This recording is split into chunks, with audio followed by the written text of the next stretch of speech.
ورحمة الله وبركاته. يا رب تكونوا بخير. النهارده هنعمل سبانخ وباميه. هنقطع بصله كده دلوقتي. احنا هنعمل السبانخ، هنقطع بصله بالمبشره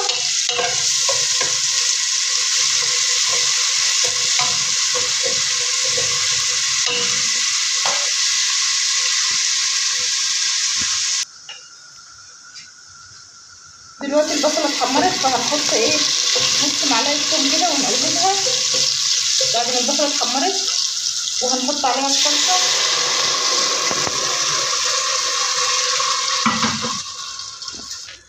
وهنا بعد ما عملنا الصلصه هي ما تسبكتش بس خدت غلوتين كده. معانا هنا فول متكسر مدشوش مغسول ومنقوع، هحطه عليها برضو.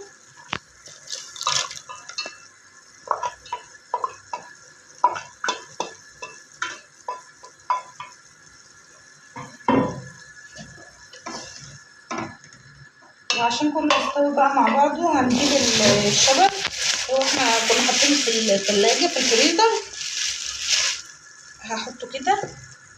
مش هستنى يدوب، هيدوب بقى وهو بيتعامل مع الصلصه.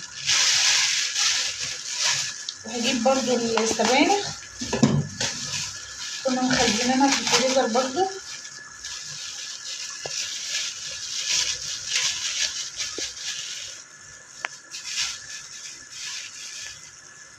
هحطها وهقلب الكلام ده كله وهرجع لكم تاني.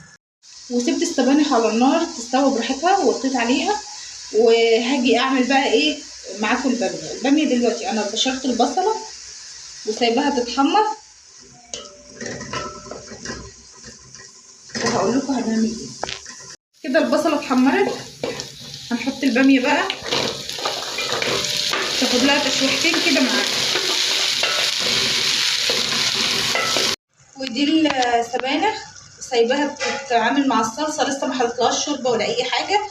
اللحمه على النار بتستوي، لما الشوربه تخلص هحط عليها شويه وارجع لكم تاني.